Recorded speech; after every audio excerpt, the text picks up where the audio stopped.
Pessoal, eu não canso de falar aqui sobre esse livro que eu estou lendo e os insights, né, que eu vou tirando sobre ele para o aspecto da venda. É As Leis da Natureza Humana do Robert Greene. E o ponto que eu queria estar falando é sobre um relato que ele conta ali do Lyndon Johnson, que ele foi um senador americano da década de 40, 30 ali.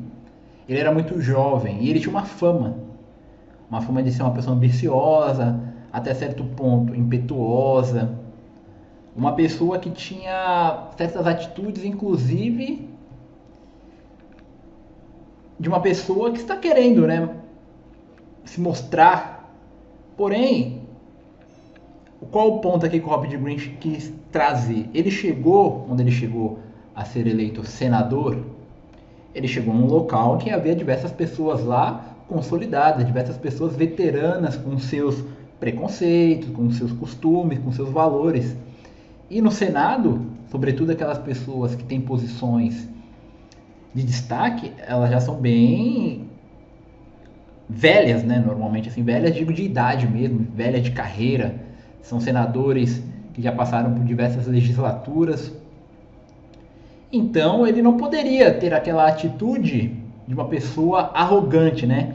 Que chegou lá com vários votos conquistados com a população. Uma coisa é o povo, outra coisa é o jogo dentro das casas, né? De, de representação do povo. Portanto, quando ele chega lá com essa fama, as pessoas têm uma certa visão sobre ele. Porém, ele toma uma atitude diametralmente oposta àquilo que as pessoas imaginavam. Ele não chega lá querendo dar pitacos, como é que ele vai ter a postura dele como senador. Não, ele chega como uma pessoa para ouvir o que os que estão lá têm a dizer. Ele quer criar o quê? A simpatia. Ele quer ser um discípulo em que vai ouvir os mestres. Então eu achei muito interessante essa parte para o nosso ponto de vista das vendas. Por quê? Porque nós temos que evitar esse erro que muitos vendedores cometem, que é o de falar mais do que ouvir o cliente. Você chega lá e você quer apresentar para o seu cliente, olha, esse aqui é o meu caso. Essa aqui foi a venda que eu fiz, esse aqui é o meu cliente. Claro, você quer criar uma autoridade, você quer demonstrar gatilhos, né, para o seu cliente ali, para que ele não tenha dúvidas de que ele está contratando o melhor profissional, que ele está comprando o melhor produto. Lógico, faz parte ali daquela conquista, né, em face do cliente. Porém, uma das técnicas da conquista é você demonstrar interesse pelo outro. Ponha o outro em destaque ao invés de você. Porque se você fala muito de você mesmo, você vai criar talvez você crie, dependendo do seu cliente, uma posição defensiva em face dele. Nossa, meu advogado é tão assim. Deixa eu falar um pouco de mim também. Que teve aquele advogado lá que me ofereceu aquilo, tanto de valor, e eu já paguei também. Eu sou uma pessoa de dinheiro. Enfim, ouça mais, tenha esse aspecto de humildade de ouvir o seu cliente, dizer qual o problema dele, o que ele acha, dê opções para ele em face dessas situações, qual decisão você acha mais importante. Tenha uma posição inferior como estratégia. Saiba, assim como o Lyndon Johnson fez, ouvir mais aquelas pessoas. Por exemplo, ele traz no livro lá, no relato, em que Lyndon Johnson ele queria entrar nos comitês lá. No Senado há diversos comitês, o comitê das relações exteriores, o comitê do comércio, o comitê para assuntos militares, enfim. E ele queria entrar nos comitês, agora não me recordo o nome, mas ele gostaria de entrar lá, então ele foi atrás de quem? De um tal de Russell, que era um senador bem antigo, um senador já de uma certa idade, que no Senado tinha uma posição de destaque, era uma pessoa muito influente. E ele chegou com essa atitude de ouvir, de ser um ouvinte, e ouvia muito o que o Russell dizia, quais eram os valores que ele cultivava, os valores conservadores.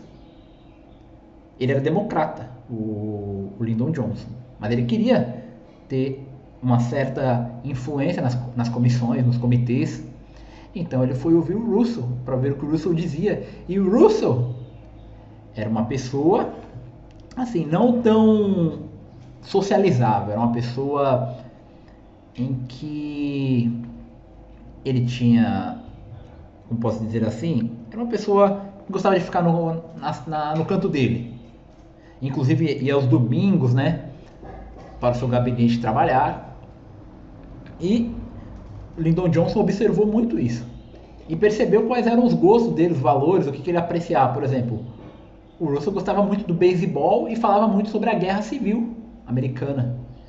Com base nisso, o Lyndon Johnson ele foi entender melhor isso, o beisebol, a Guerra Civil, para criar o que? Com o Russell, um espelhamento, uma afinidade.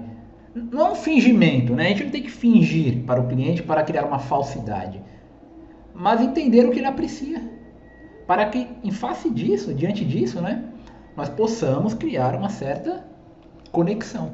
A venda, né, no meu ponto de vista, pessoal, está muito atrelada à conexão que você cria com o seu cliente, sobretudo, porque a venda muitas das vezes ela é mais emocional do que racional. Se ela é mais emocional do que racional, você tem que criar uma certa conexão emocional com o cliente, lógico. Não é que você vai ser ele, mas se ele usa a palavra, por exemplo, resultado, você não vai usar a palavra ROI. Se ele usa a palavra equipe, tu não vai usar a palavra time. Claro que você pode usar, né? Mas o que eu estou querendo dizer? Estou querendo dizer que, sobretudo na advocacia da minha área, que eu vejo o advogado nada mais que um espelho do cliente, é que você que representa o seu cliente no tribunal.